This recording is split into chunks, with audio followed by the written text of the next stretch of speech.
Now, how employers feeling about employees? Believe it or not, that could have a serious impact on businesses' bottom line. Depression. We'll find out more about this on today's Ask the Expert.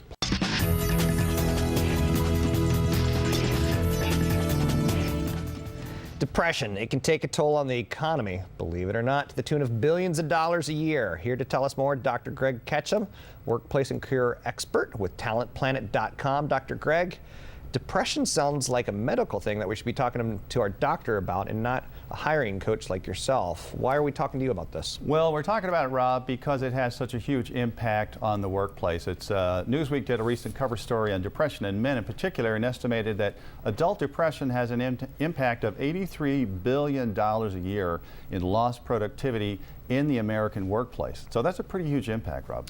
Now you're actually starting to depress me because I'm all about profits. But how big of a problem is this as far as in numbers? Well, let's put it this way. About 6 million American men will be diagnosed with depression this year, and millions more will go undiagnosed. And that's not just this year, that's year over year. I think the most important thing that I want to say to our viewers today is that depression in men and depression in women may be experienced in very different ways. For example, the primary symptoms of depression in most women would be a depressed mood, whereas for men, the primary symptoms of depression may be irritability, short-temperedness, low frustration tolerance, or obsessiveness, obsessively worrying about things or being unable to let go of things in their mind. So that leads to a third point, which is most men don't recognize the symptoms of depression when they happen and may turn to things like alcohol or drugs to mask them over or self-medicate. And finally, depression has a direct link to heart disease, heart attacks, and strokes. And those hit men at an earlier age and more often than women. In addition, men who have any of those conditions and depression are 2 to 3 times more likely to die than men who don't have depression. Sounds like you've been spying on me. With that being said, what symptoms should we look for depression in men other than me as the cookie cutter? Well, I guess what you're saying, Rob, is take out a photograph of you and take a look at that, and if your look matches that, then you've got depression. Well, those things that I mentioned are preeminent. Irritability, low frustration tolerance level, or maybe abusing alcohol and drugs as a way of masking over the symptoms. Of course, you could have the classic depressed mood, which is the primary symptom. Okay. But honestly, I've seen that when I was in practice that most men, that's not what they come in complaining about. They can complain about fatigue or losing interest in things that they normally like to do, which are also symptoms of depression. And also becoming a workaholic. It doesn't sound bad from a business angle, but is it? Oh, it's terrible from a business angle. I mean, because you're going to burn that person out and wear them out, and the quality of their work is going to be a lot lower than it would be if they weren't depressed.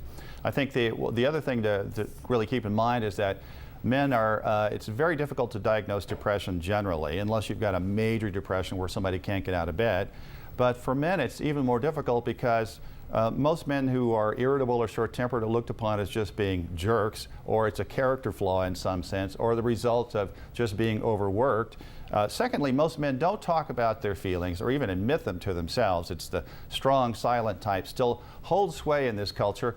Very much like yourself, Rob. You're sort of the paragon of the strong, silent type. I feel that. I really feel like we are describing me to a T, but inside I'm happy. So what can people do if, like Heather, for instance, maybe I'm reaching out for a cry for help. What can people do if there's depressed people in their workplace? Well, the best thing that you can do is talk to your primary care physicians. Now, a lot of primary care physicians are trained in how to diagnose depression, but they miss a lot as well. So if you suspect that you might be depressed, based on what we're talking about here, go see your primary care doctor and describe the kinds of symptoms that you're having. Oftentimes, it's going to be the fed-up spouse or partner who's going to refer that person in for treatment. And secondly, there's a 9 or 10 question survey that you can take, and it's on our website, talentplanet.com. That will give you some good idea of whether or not you've got some depression going. But seeing your primary care physician is really the first step. Thanks, Dr. Craig. And the website again is talentplanet.com. And depression is not a joking matter, even though I'm poking a little bit of fun at it.